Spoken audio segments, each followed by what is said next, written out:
अथ कीलकम्। ओम अस्य श्री कीलक मंत्र शिव ऋषि अनुष्टुप छंद श्री महासरस्वती देवता श्री जगदम्बा प्रीत्यर्थम सप्तशती दुर्गा पाठ गतेन जपे विनियोग। ओम नमश्चंडिकाय। मार्कंडे उवाच।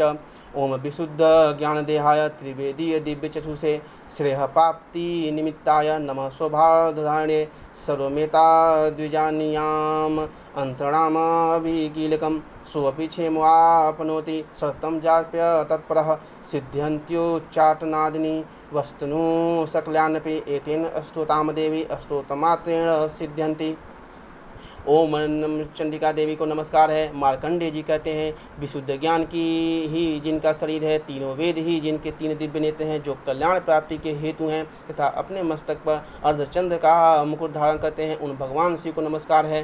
मंत्रों का जो अभिकीलक है, अर्थात मंत्रों की सिद्धि में विघ्न उपस्थित करने वाले सापरूपी कीलक का जो निवारण करने वाला है, उस सप्तशती स्तोत्र को संपूर्ण रूप से जानना चाहिए। यद्यपि सप्तशती के अतिरिक्त अन्य मंत्र के जप से भी जो निरंतर लगा रहता है, वह भी कल्याण का भागी होता है, उसके भी उच्चाटन आदि कर्म सिद्ध होते हैं तथा उसे भी समस्त दुर्लभ वस्तुओं की प्राप्ति हो जाती है। तथापि जो अन्य मंत्रों का जप न करके केवल इस सप्तशती नामक स्तोत्र से ही देवी की स्तुति करते हैं, उन्हें स्तुति मात्र से ही सच्चिदानंद स्वरूपिणी देवी सिद्ध हो जाती हैं।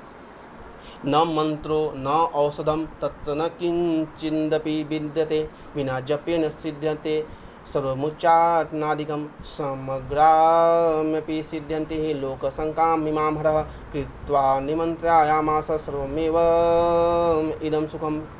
स्तोत्रं वै चंडिका अस्तु तच्च गुप्तं चकार सः समाप्तिर्न च पुण्यस्य तत्ताम यथावन्त्रे यन्त्रणाम सोऽपि क्षेमवाप्नोति सर्वमेवं न संशयः। कृष्णायां वा चतुर्दश्याम अष्टम्यां वा समाहितः। उन्हें अपने कार्य की सिद्धि के लिए मंत्र, औषधि तथा अन्य किसी साधन के उपयोग की आवश्यकता नहीं होती। बिना जप के सभी उनके उच्चाटन आदि समस्त अभिचारिक कर्म सिद्ध हो जाते हैं। इतना ही नहीं, उनके संपूर्ण अभीष्ट वस्तुएं भी सिद्ध होती हैं। लोगों के मन में यह शंका थी कि जब केवल सप्तशती की उपासना से अथवा सप्तशती को छोड़कर अन्य मंत्रों की उपासना से भी समान रूप से सब कार्य सिद्ध होते हैं, तब इनमें श्रेष्ठ कौन सा साधन है।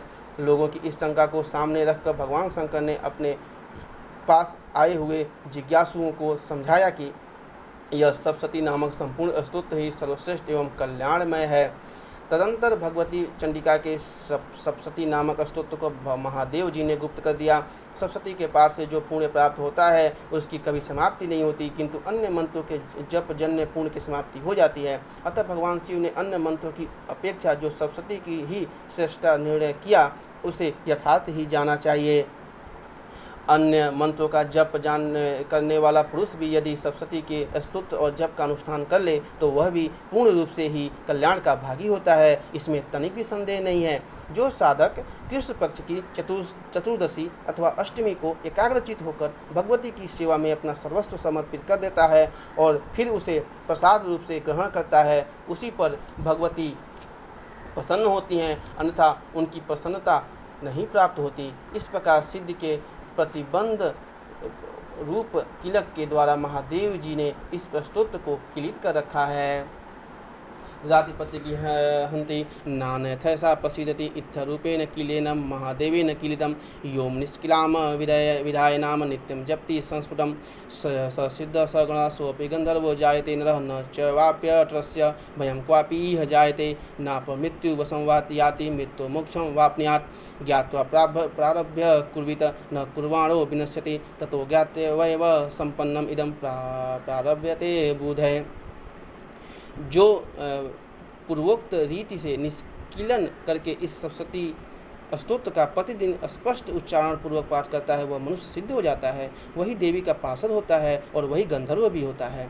सर्वत्र विचरते रहने पर भी इस संसार में उसे कहीं भी भय नहीं होता, वह अपमृत्यु के वश में नहीं पड़ता तथा देह त्यागने के अनंतर मोक्ष प्राप्त कर लेता है।